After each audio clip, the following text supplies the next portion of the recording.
चारित्र के शिरोमणि शांति सागर हुए हैं। चारित्र के शिरोमणि शांति सागर हुए हैं, ज्ञान के महामणि ज्ञान सागर हुए हैं। चारित्र के शिरोमणि शांति सागर हुए हैं, ज्ञान के महामणि ज्ञान सागर हुए हैं। पर बंधु आज ज्ञान दर्शन चारित्र में, बंधु आज ज्ञान दर्शन चारित्र में संत शिरोमणि आचार्य विद्यासागर हुए हैं। आचार्य विद्यासागर हम आचार्य गुरु और विद्यासागर को गुरु के रूप में हम सब लोगों ने स्वीकार किया और उनके आदर्श जीवन को हम अपने जीवन में आत्मसात करने का प्रयत्न किया। लेकिन सबसे पहला हमें ये समझने की आवश्यकता है कि गुरु शब्द अपने आप को क्या बताता है। गुरु शब्द एक ऐसा शब्द है कि हमें बहुत कुछ सिखाता है, समझाता है। एक गु यानी अंदर का, रू यानी नाश करने वाला, यानी गुरु वही होता है अज्ञान रूप के अंधकार का नाश करने वाला होता है। और इसीलिए कहा है कि गु शब्द जो अंधकार शांत, रू शब्द तन निवारक, अंधकार निरोधत्वा गुरुर हृदय अविधीयते, यानी गु शब्द अंधकार का प्रतीक है और रू शब्द उसको दूर करने वाला है। इसलिए अंधकार को दूर करने वाले, नाश करने वाले ऐसे गुरु होते हैं। क्योंकि गुरु का जीवन एक ऐसा होता है कि गुरु अपने शिष्यों के लिए पथ प्रदर्शित करने वाले होते हैं और जीवन में जो कठिनाइयां आती हैं उनका सामना करने का भी वह ऐसी शिक्षा देते हैं कि जीवन में वो कभी उन समस्याओं से ग्रसित न हो और वो अपना रास्ता निकाल करके मोक्ष मार्ग पर निरंतर आगे बढ़ता रहे। इसलिए हमारे गुरु शब्द जो हम व्यवहार में भी देखते हैं तो गुरु शब्द का महत्व बहुत है। वैसे गुरु शब्द को हम अनेक रूपों में हम देखते हैं। गुरु शब्द 6-7 प्रकार के गुरु हैं। गुरु कितने प्रकार के हैं? 6-7 प्रकार के गुरु हैं। एक गुरु है जो माता पिता के रूप में, जन्म गुरु के रूप में वो मानते हैं। वो जन्मदाता है, ये सबसे पहले प्रथम गुरु माने जाते हैं। वह उसका हित बुद्धि और ममता के साथ वो बच्चों का पालन पोषण करते हैं। उस बच्चे का हित, उस बच्चे का कल्याण और बच्चे का लालन पालन प्यार के साथ करते हैं। इसलिए वह जन्म गुरु के रूप में होते हैं। वो बच्चों के लिए उस प्रकार संस्कार दे करके उसके लिए बड़ा पालन पोषण करके बड़ा करते हैं। दूसरे वयोगुरु, वयोगुरु वह है जो उम्र में बहुत बड़े होते, अधिक होते हैं और सम्माननीय होते हैं। इसलिए वयो जो अपने से बड़े और हमारे लिए पथ प्रदर्शन करने वाले ऐसे वयोगुरु होते हैं। और तीसरा संबंधी गुरु जो बाबा, नाना, चाचा आदि जो रिश्तेदारी में होते हैं वे सब संबंधी गुरु कहलाते हैं। वह भी हितकारी उपदेश देते हैं। फिर इसके उपरांत आते हैं कला गुरु जो अनेक प्रकार की कलाओं को शिक्षा देने वाले होते हैं। तैरना है, सीना, मल्लयुद्ध, व्यापार आदि अनेक प्रकार की कलाओं को सिखाने वाले वो कला गुरु होते हैं। और इसके बाद अक्षर विद्या, अंक विद्या, न्याय, साहित्य आदि पढ़ाने वाले ये विद्या गुरु होते हैं। और इसमें शिक्षा गुरु भी कर सकते हैं जो लौकिक, इसमें 2 भेद कर सकते हैं, एक लौकिक ज्ञान देने वाले और एक पारलौकिक आध्यात्मिक ज्ञान देने वाले।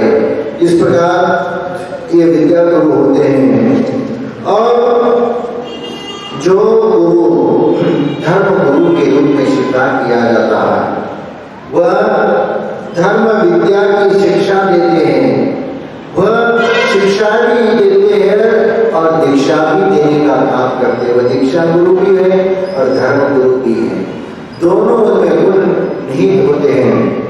और इसीलिए ये हमेशा सांसारिक मोह माया से बाहर निकाल करके आध्यात्म की ओर बढ़ने का उपदेश देते हैं, कल्याण का मार्ग बता दे और संसार सागर से पार होने का वह कथन करते हैं।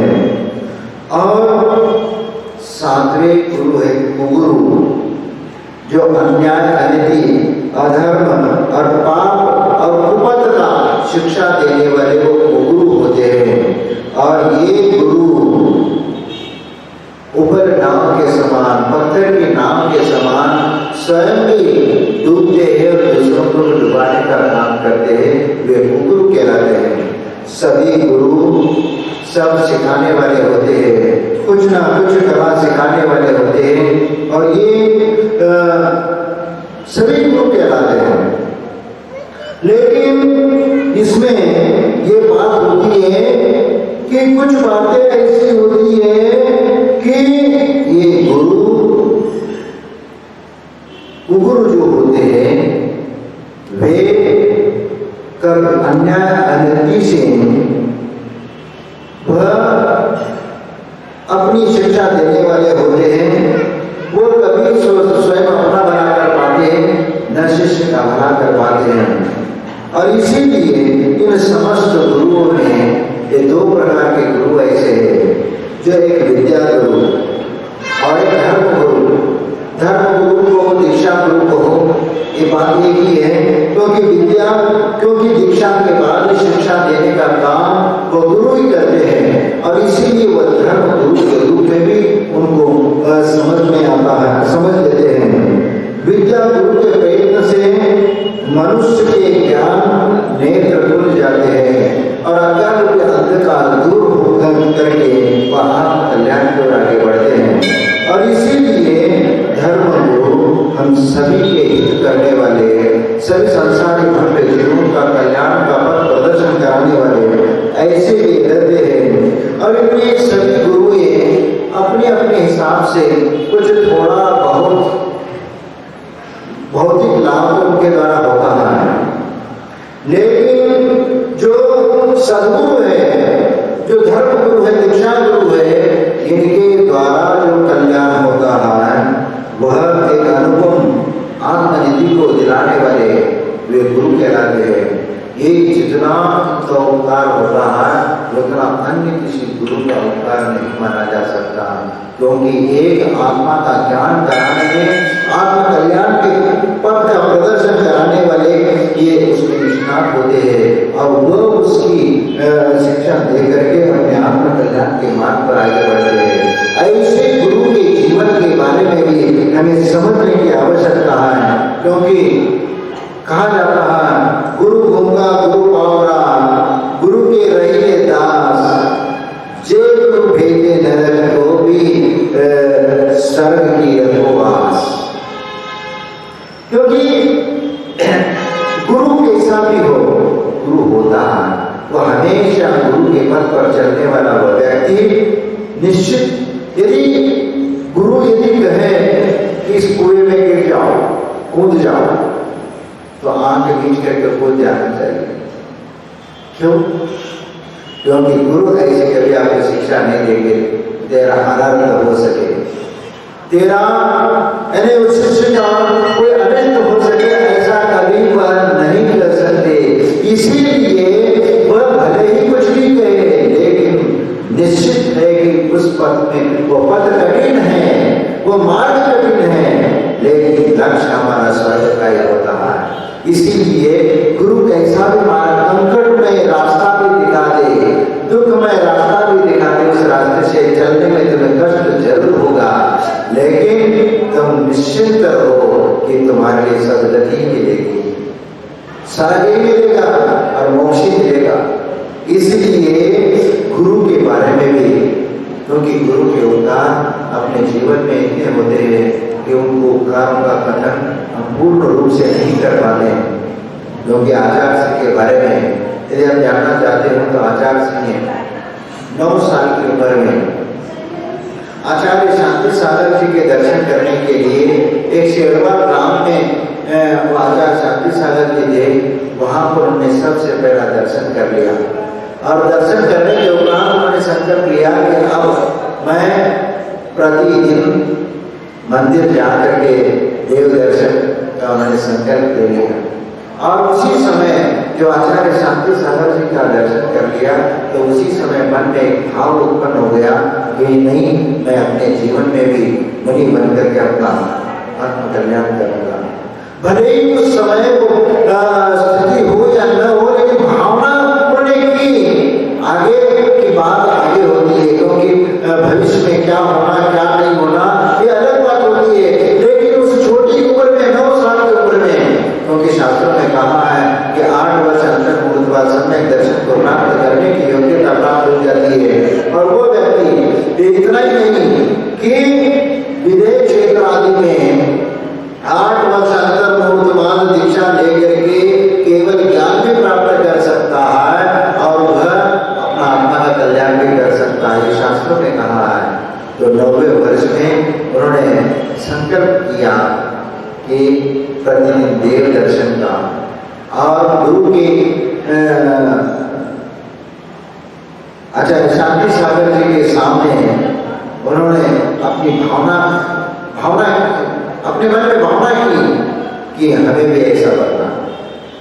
फिर इसके उपरांत आचार्य शांति सागर जी का दर्शन हुआ, लेकिन देखो उनके पिताजी मल्लीनाथ, उनका मल्लभ पालना नाम था, लेकिन बाद में वो भी मुनि बने। वो आचार्य से दीक्षा लेना चाहते थे, लेकिन आचार्य ने कहा तुम धर्मसागर महाराज जी के पास जाओ और वहां पर दीक्षा ले लो, क्योंकि माता जी भी वहीं पर दीक्षा ली थी, उनका दीक्षा उनका भी निर्धारित हुआ था, तो वहां पर उन्हें वह दीक्षा ली। और बहनें भी वहीं पर थी धर्मसागर जी के संग में, इसलिए इनको भी वहीं भेजा कि तुम भी वहीं पर जाओ। और धर्मसागर जी और उनकी जीवनी की कथा भी एक विचित्र है। आप लेकिन इतना ये समझ लो कि जब वो बचपन में आचार्य विद्याधर थे तो घर में सभी बच्चों के लिए एक शर्त की कि जो भी भक्तामर स्तोत्र को पूरा कंठस्थ करके याद सुनाएगा उनके लिए 1 रुपया का इनाम। उस समय का 1 रुपये समझ लीजिए, क्योंकि उस समय 1 रुपये हम आपको दे देंगे, जहाँ पर 1 पैसा 2 पैसा की गुड़ की ढेलियाँ आती थी, उस जमाने की बात है। तो उस समय जब 1 रुपया इनाम की घोषणा की और सभी भाइयों में कोई भी भक्तामर स्तोत्र को याद नहीं कर पाया। 14 साल की उम्र में विद्याधर ने भक्तामर स्तोत्र को कंठस्थ याद करके सुना दिया और 1 रुपये का इनाम उन्हें प्राप्त कर लिया उस समय। तो यही तो बात होती है कि क्योंकि होनहारी वो बचपन से ही नजर आने लगती है। आप विचार करो कि आचार्य ज्ञान सागर जी ये अपनी माता पिता के बुद्धि पुत्र थे। अब देखो एक कैसा एक संयोग है, देख लीजिए कि आचार्य ज्ञान सागर जी अपने माता पिता के बुद्धि पुत्र थे और विद्याधर भी आचार्य विद्यासागर जी भी अपने माता पिता के बुद्धि पुत्र थे। और आपके सामने जो बोल रहे हैं वो भी अपने माता पिता के बुद्धि पुत्र थे। और ये विचार करो कि आचार्य श्री को आचार्य पद प्राप्त होकर के 32 वर्ष पूरे हो गए। 52 वर्ष हो गए और 52 वर्ष हुए। और जब आचार्य पद के बाद आचार्य श्री के सानिध्य में, सानिध्य का मतलब ये जब दीक्षा दी उस समय आचार्य श्री के 12 साल हो गए थे। आचार्य श्री के 12 साल। अब ये है अब यहाँ पर हम 2 महाराज 52 वर्ष में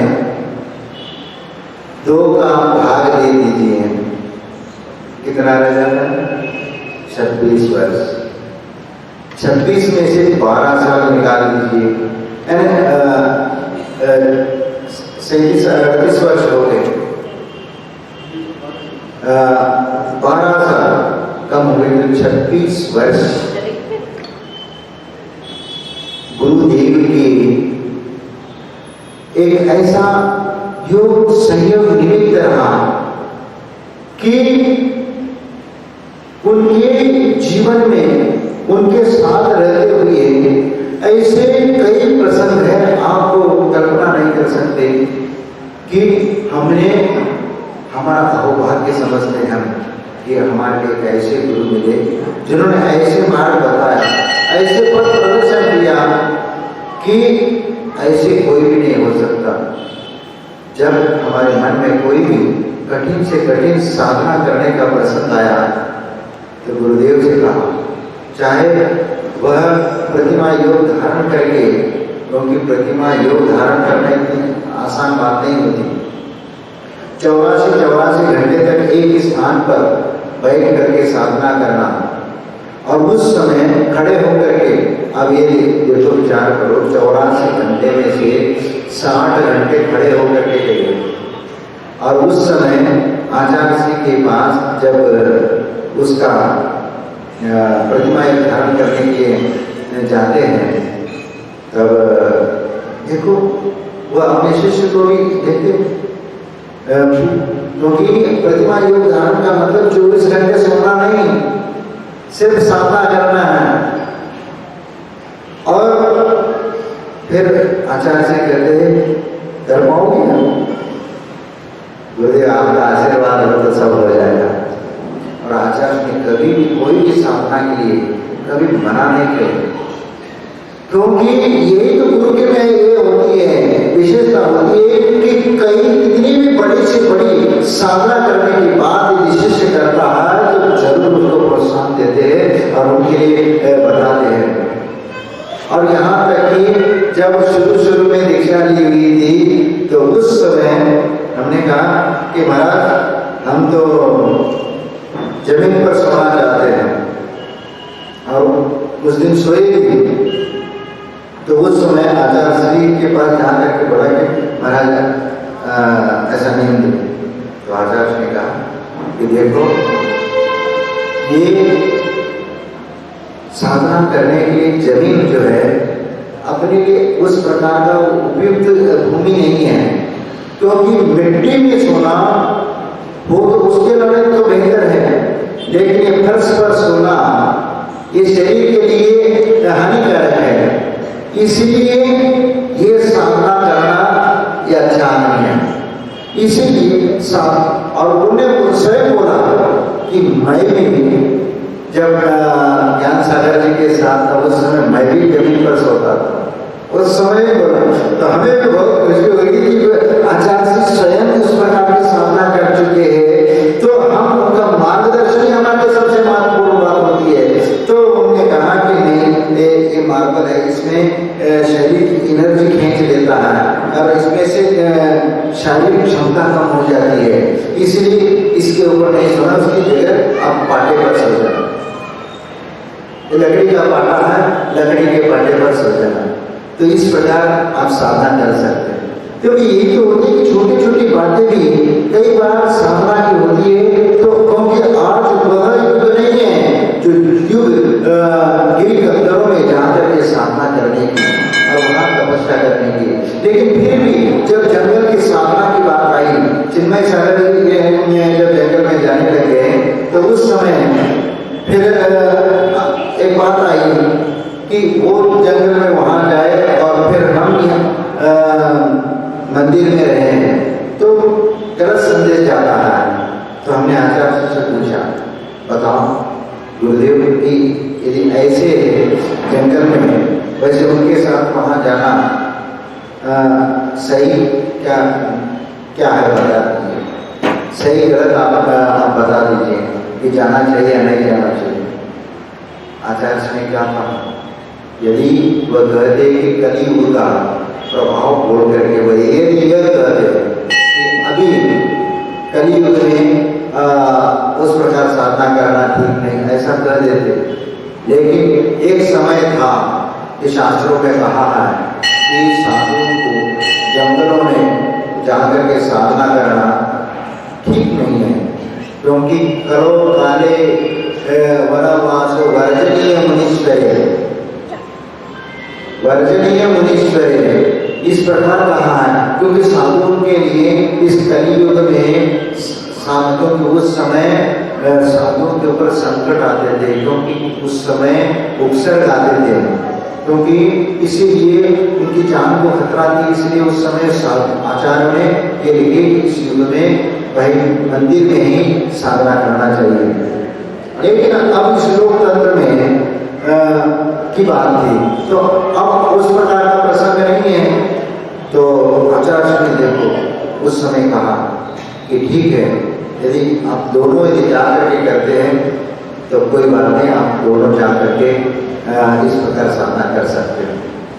यदि कोई दूसरा कोई आचार्य होता या गुरु होता, वह कहता मना कर देता कि नहीं, जंगल में साधना नहीं, जो साधना करना है मंदिर में ही करो। लेकिन आचार्य ने कहा कि मौका है, अभ्यास करना है तो अभ्यास करो, क्योंकि यही तो साधु का लक्षण है कि साधु जब मोक्ष मार्ग पर आगे चलना चाहता है, अपना आत्मा का विकास करना चाहता है, तो ये माध्यम है। जंगल की साधना ये अभी शुरुआत है, क्योंकि वास्तव में जंगल की साधना जो चतुर्थ काल में होती है वह साधना तो आज है ही नहीं, लेकिन फिर भी वह साधना अपना अभ्यास के अभी से ही अपने मन मस्तिष्क में डालना चाहते, वह संस्कार करना चाहते, सबसे उत्तम समय है। और इसीलिए आचार्य ने उस हमें दे दी। कुछ लोग गए, कुछ महाराजों को लगा के अरे ये महाराज आचार्य की आज्ञा के बिना ही ये जंगल जाते हैं और साधना करते हैं, ये नहीं। कुछ लोगों को ये हुआ और कुछ लोग ऐसे बोलने भी लगे थे। तो फिर जब हमने उनको कहा कि भाई मैंने जो भी जीवन में साधना की गुरु आज्ञा के बिना कोई एक साधना नहीं करी, उनके निर्देशन में उनके मार्गदर्शन में हमने कोई साधना की है। और इसलिए फिर सबकी मूर्ति बंद होगी। इसीलिए गुरु के जीवन में कुछ ऐसे प्रसंग है, क्योंकि समय बहुत हो रहा है, इसलिए मैं आप लोगों से संक्षेप में बताना चाहूंगा कि जिस समय ब्रह्मचारी आचार्य देशभूषण के द्वारा उन्होंने प्राप्त किया और उसके उपरांत 20 साल की उम्र में उन्होंने ब्रह्मचर्य व्रत लिया था। और उसके बाद वह इधर से जयपुर से ही निकले थे उस समय देशभूषण महाराज, और उसी के साथ बसंत के साथ दक्षिण की ओर श्रवण बेलगोला की ओर जा रहे थे और वहाँ मस्तकाभिषेक में वो देशभूषण जी जा रहे थे। उसी समय वहाँ तो फिर आचार्य जी को दीक्षा के भाव थे, तो उस समय देशभूषण महाराज ने कहा था कि नहीं अभी थोड़ा सा अभ्यास करो, अध्ययन करो।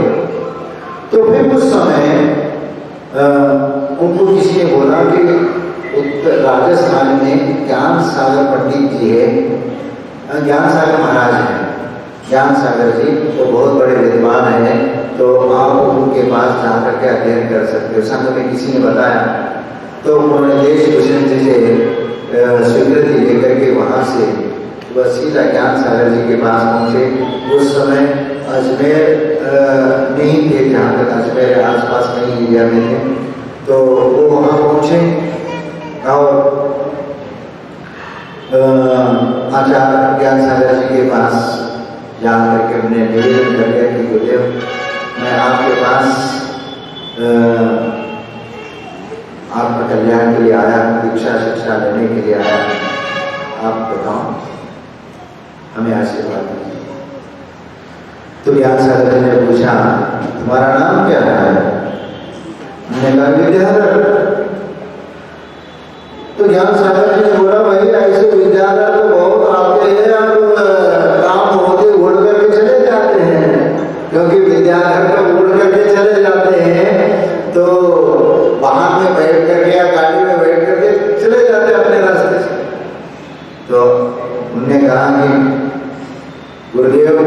संकल्प लेता हूँ, आज से मैं वाहन का त्याग कर देता हूँ, मैं कहीं पर भी भाग करके देता हूँ, मैं आएगा भाग गए ऐसी वाली बात नहीं होगी।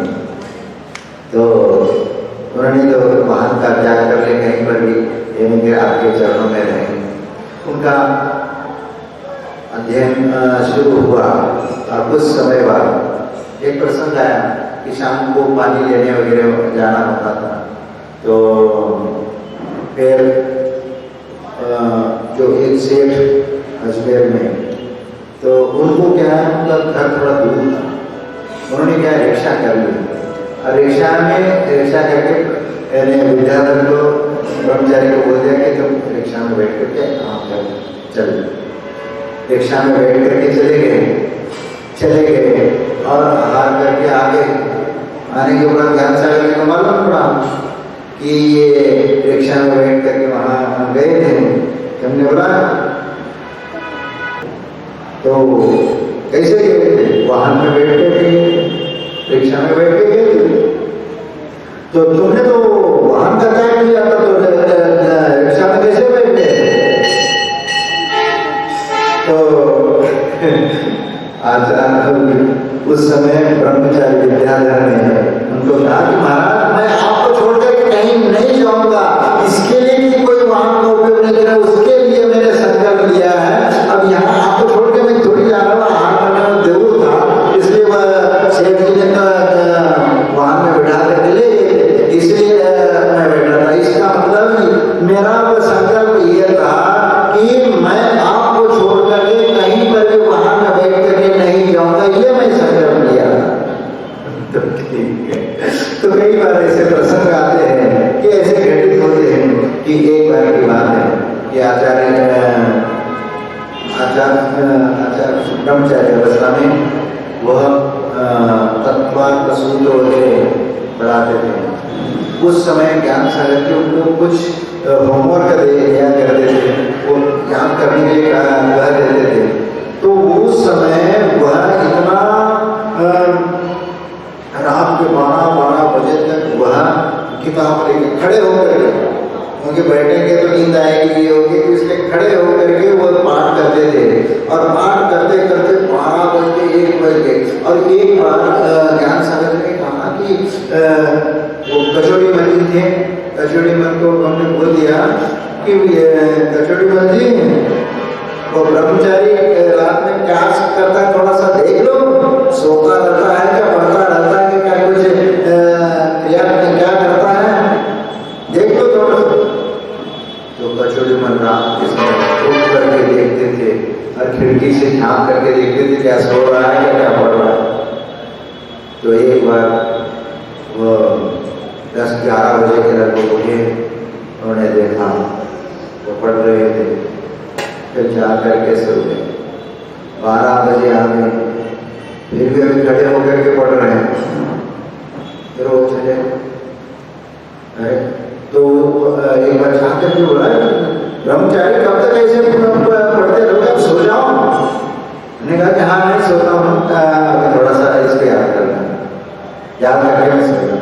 ऐसे करके वो चले गए। फिर 1 बजे के लगभग उठ करके आए, 1 बजे के, तो फिर भी उस समय वो वही याद कर रहे थे। तो कचौड़ी मन ने उनको बोला कि ब्रह्मचारी जी सो जाओ, अब क्योंकि जल्दी और होना होता है। अब 1 बजे सो गए और 4 बजे उठ गए, पुनः अब दैनिक क्रिया शुरू, क्योंकि उनको मालूम था कि 4 बजे ब्रह्मचारी उठता और 4 बजे वो पूरी क्रिया करनी है, समय करनी है और सब क्रिया करनी है, तो सो जाओ। फिर 1 बजे के बाद 1:30 बजे के लगभग वो सो गए और 4 बजे उठ करके, 4 बजे के पहले ही उठ करके पुनः आपकी क्रिया से हो गई। और उस समय वो कचौड़ी में ज्ञान सागर जी के पास जा करके बोला, महाराज मैं रात में 2-3 बार उठ करके देखा, ये ब्रह्मचारी पढ़ ही रहा था, खड़े होकर के पढ़ रहा था, याद कर रहा था। मैंने उनको बोला कि सो जाओ, वो सोने को ही तैयार नहीं थी, वो कहेगी इसको पूरा करूँगा, फिर सो। तो इस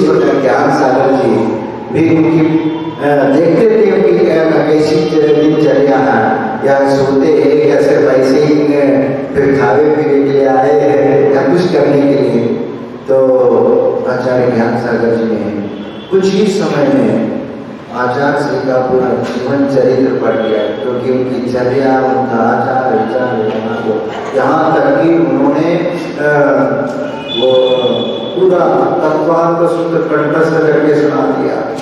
और वो जो कर्मानियों का जो विषय था वो पूरा उनकी A to Z कंठस्थ, सब चीजें कंठस्थ, उनको पढ़ना ही नहीं पड़ा, सीधा उन्होंने बड़े ग्रंथों को पढ़ाना शुरू कर दिया ज्ञान सागर जी ने। और ज्ञान सागर जी उनकी आंखों से थोड़ा सा कम दिखता था, इसलिए उन्हीं से पढ़वा देते थे और उसका विश्लेषण करवा देते थे। एक बार ऐसा प्रसंग आया कि एक श्लोक का अर्थ बताते बताते रुक गए और उनसे कहा कि ब्रह्मचारी आप इसका अर्थ, वो मुनि अवस्था की बात, तो इसका अर्थ बता दो। तो उस समय उन्होंने एक अर्थ नहीं, दो अर्थ नहीं, 3 अर्थ उसका उस श्लोक का अर्थ बताया। और उसके वो देख करके ज्ञान सागर महाराज बहुत खुश हो गए और हंसने लग गए कि भाई तुमने तो गजब कर दिया, मैंने तो इसका 2 अर्थ ही थे इसलिए, और तुमने तीसरा अर्थ निकाल दिया, इसलिए बहुत खुश हो गए उस प्रसंग को देख करके। फिर इसके उपरांत जब उनकी दीक्षा की बारी आई, एक बहुत स्थिति निर्माण हुई थी समाज में, क्योंकि उस समय 20-21 साल की उम्र तो थी आचार्य से नहीं, और सब लोग वहाँ बूढ़े लोग और अजमेर के सभी लोग, क्योंकि ज्ञान सागर ने उनको दीक्षा देने का संदेह किया था और समाज के लोगों को बोल दिया। समाज के लोग सब इकट्ठा हुए, अरे अभी ये तो बच्चा है, अभी घर गृहस्थी के बारे में जानता नहीं, कल के दिन कुछ भूल गया तो क्या होगा, ऐसे विकल्प लेकर ज्ञान सागर जी के पास सिर पर ले गए और कहा कि महाराज ये आप दीक्षा अभी लोग दीजिए, सिर पर चढ़ा है उससे तो ज्ञान सागर ने पूछा कि क्या बात है, दीक्षा तो रोक दे। उन्होंने कहा कि महाराज अभी बच्चा है, ये अभी जानता नहीं, संसार मोह माया चारित्र से कहीं फिसल गया तो उस मुनि बदली में चुल्लट बना ले, ये बना ले, तो क्योंकि कहीं ये ना हो, क्योंकि अभी बच्चा अभी मुनि दीक्षा तो बहुत कठोर साधना होती है। तो ज्ञान सागर ने कहा कि भाई ये बच्चा लग रहा है तो तुम ले ले, तुम्हें क्या होगा, तुम तो घर गृहस्थी से पूरा फ्री हो गए, सब अपना जिम्मेदारी छोड़ दो और आ जाओ। नहीं महाराज, फिर क्यों दूसरों को रोकने के चारित्र मुनि कर्म को क्यों बांध रहे हो, चारित्र मुनि कर्म को बांध करके तुम क्या करना चाहते हो? अरे जिस बालक में वो योग्यता है और वह सब सामर्थ्य है इसमें, जो मुनि के जो गुणों को अतिशय पूरे गुण उनके नजर आ रहे हैं, और तुम उसको मुनि दीक्षा से रोकने का प्रयास कर रहे हो, ऐसे पाप क्यों कर रहे हो तुम? फिर ज्ञान सागर ने कहा कि नहीं ये दीक्षा होगी। फिर बाद में उस दीक्षा को इतना धूमधाम के साथ मनाया गया और दीक्षा आचार्य से हुई, वो सब आपको मालूम है। लेकिन एक समाधि का प्रसंग और उसके पहले का एक प्रसंग ये बताना चाहता हूँ कि जिस समय ज्ञान सागर महाराज जी अब समाधि की स्थिति में आ गए, तो उसके पहले उन्होंने दीक्षा के पहले उन्होंने समाधि के पहले उन्होंने आचार्य से को बुलाया, मैंने विद्यासागर को बुलाया और कहा कि उन्हें आचार्य पद देने की उनको बात करनी है कि वो मना कर रहे हैं, नहीं मैं नहीं दे रहा। लेकिन उस समय ज्ञान सागर जी ने कहा, उनको समझाया ये कोई गुरु की आज्ञा है, ये मोक्ष मार्ग को आगे बढ़ाने के लिए ये दायित्व है और ये इस दायित्व का निर्वाह तुम्हें करना है और इस दीक्षा इस आचार्य पद को ग्रहण करके तुम्हें पूरे संघ को गुरुकुल बनाना, ये मार्गदर्शन दिया। और वह एक कितना विहंगम दृश्य होगा, वह दृश्य देखने लायक। जिस समय आचार्य ज्ञान सागर अपने सिंहासन से उठे और अपने शिष्य को उठा करके सिंहासन पर बिठाया और उनको आचार्य बना दिया और नीचे बैठ करके उन्होंने समाधि की मांग उनके चरणों में की कि अब मैं समाधि के लेना चाहता हूं, इसलिए आप शपथ आचार्य बन करके आप मेरे संलेखना को पालन करें। देखो कितना बड़ा उदार हृदय, कितना बड़ा विनय, अपने शिष्य को उन्होंने गुरु बना दिया, आचार्य बना दिया, उनके चरणों में नतमस्तक, उनके चरणों में भक्ति की। उस समय अभी तक तो उनसे आशीर्वाद देते थे, अब ये आशीर्वाद उनको देने लगे। उस समय उस क्षण कैसा लगता होगा विचार करिए। लेकिन फिर भी उस समय एक आगम की आज्ञा मान करके, आगम का निर्देश समझ करके आचार्य ने उस पद को स्वीकार कर लिया और उसके उपरांत ज्ञान सागर ने वह संलेखना ली। और जिस समय संलेखना ली गर्मी का समय था और इतना ऐसी स्थिति थी कि आप कल्पना भी नहीं कर सकते थे। ऐसे समय में आचार्य श्री ने ज्ञान संगत की संलेखना, सेवा, वैयावृत्ति, हर प्रकार की आहार चर्या के लिए उठा करके ले जाते थे, अपनी गोदी में उठा, क्योंकि खड़े होने के लिए नहीं होती थी तो उठा करके वहां तक लेके शुद्धि करवा दिया, फिर आहार चर्या में इकट्ठे वहां खड़े करके फिर आहार देते। और फिर 3 दिन में ही उनकी समाधि हो गई। और इसलिए फिर उस समय आचार्य श्री ने उनकी समाधि की और समाधि के बाद फिर वह वहाँ से अजमेर होते हुए जब फिरोजाबाद आए, महावीर जी आए और महावीर जी ने आने के बाद शांतिनाथ और कुंकुनाथ यानी समय सागर जी, योग सागर जी वगैरह अपने बहन को और माँ को लेकर के वहाँ आए और फिर वहाँ पर वह ब्रह्मचर्य व्रत किया बहनों ने। और फिर उनको भी समय सागर, योग सागर जी को भी ब्रह्मचर्य बना दिया। फिर फिरोजाबाद में पहला चातुर्मास हुआ और फिर उसके उपरांत बुंदेलखंड की और यात्रा उनकी शुरू हुई। और उसके बाद जो प्रभावना हुई और इतना प्रभावना हुई बुंदेलखंड में, तो पूरा जीवन ही बुंदेलखंड में व्यतीत हो गया। इतना विशाल संघ का निर्माण वहाँ पर हुआ। और ऐसे गुरु को हम याद करते हैं, क्योंकि आचार्य सिंह ने